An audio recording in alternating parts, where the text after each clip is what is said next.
Alright, so chucked it up in the vise vertical so that I can see whether or not it warped, and I had those few seconds after the quench to make sure it was straight.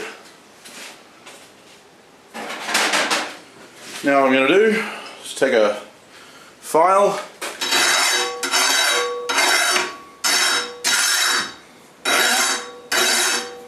that's skating like glass.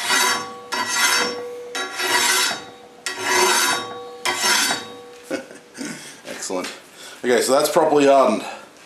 Now you may have noticed that during the quench I accidentally slipped with the tongs. I wasn't using the right tongs and managed to crank it in the forge, bend it against the roof. That also bent the tip up here, which I'm not sure if you guys can see. No, I'm pointing in the air, there we go. The tip bent just slightly, but that's okay because I can grind that off. It's already quite a bit longer than it needs to be, so losing a quarter of an inch isn't going to hurt anything. The bevels are relatively straight. And you know, the blade overall is relatively straight. I managed, as I said, to tweak it. When you quench in oil, you have the advantage of, if you do a quench for around 4 to 5 seconds, if you pull out after that 4 to 5 seconds, it's still in its austenite phase, which is where it's in its transformative phase, where it's going between the austenite at the red hardness and the martensite, which is the hard tool edge that we want for the knife. During the next 8 seconds or so after that, after you draw it out after 4 seconds, you can tweak the steel like it was hot. You got to be very careful when you do that, obviously, because if you over tweak it, or if you keep tweaking it beyond the point where the martensite is formed, you're just going to snap the blade in half. So I was very gentle. Obviously it's pretty hot, so I was wearing gloves. Even then it still came through the gloves, but yeah, we managed to get a good, hard, straight blade, which is perfect for what I want. Alright, on to the next step. Okay guys, so you've seen me temper my my blades before with using the forge or using a torch. In this case, I want an even temper along the entirety of the blade.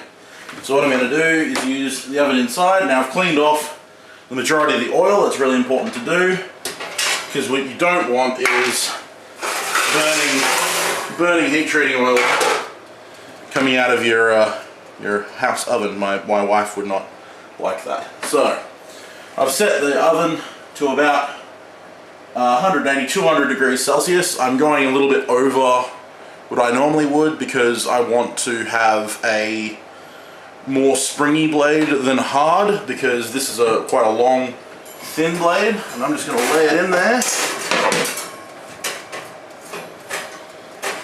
And as you can tell, even though this is the biggest oven I have, it's still almost not long enough for baselard. Anyway, I'll lay it in there for 2 hours, and then I'll come back, take it out, let it cool down to room temperature, and then I'll do that again for another 2 hours. I like to do 2 tempering cycles just to ensure all of the martensite becomes tempered martensite, and that toughness remains in the steel. So anyway, we'll come back when it's been tempered. Okay guys, so the blade has been tempered. I already rubbed some of the oil off, but you can see it's a slightly gold color. That's partly from the oil, but it's also from the heat treat temperature. And now what I want to do is make sure that it's actually hardened. Now there are a lot of ways you can do that. You can do what's called the brass rod test, which is to take the knife to an edge and then roll it over a piece of steel or brass that's normally in a radius, so like a rod, 1/4 inch rod, something like that, and watch the edge flex over that radius, and then if it pops back to where it was, then it's been heat treated properly. If it bends and sets, then it's too soft, and if it bends and chips out, then it's too hard. But I obviously, being that this is already pretty thick, and I want to test the heat treat before I grind again, because otherwise I'd have to re-quench after grinding it to final thinness, which is a very big risk. You can do it a couple of other tests. Now, one of my favorites, because it involves destroying stuff, is to take shavings off from a piece of mild steel with the edge of the heat-treated piece that I've made, and then to see whether or not I've successfully, and as you can see, I'm actually removing quite a bit of metal and right up the blade on both sides, and I can't feel any rolling or any blunting of those 90-degree corners that were on there before I put it into the heat treat. And so that tells me that it's a lot harder than the mild steel is. Now, as you can see, there's that bent tip that I'm going to grind out once when I go to reprofile. But yeah, as you can see, it's obviously much harder than the material that it's cutting. In this case, mild steel, which means that it's still of a sufficient hardness to hold a good edge. As far as flexibility goes, it is not that flexible because it's still pretty stiff, but it does flex and it doesn't snap when you flex it, which tells me that, you know, it's not super brittle. If I was doing a destructive test, then what I might do is stick it in the vise and bend it over to 90, or as far as I can before it snaps. But obviously I don't want to destroy this piece. I'd like to keep it in as good a condition as I can.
Hi guys, thanks for watching the video. I hope you enjoyed it. I know it's not a single whole project, but unfortunately these kinds of things take a lot of time, and this is why things take me a long time to film.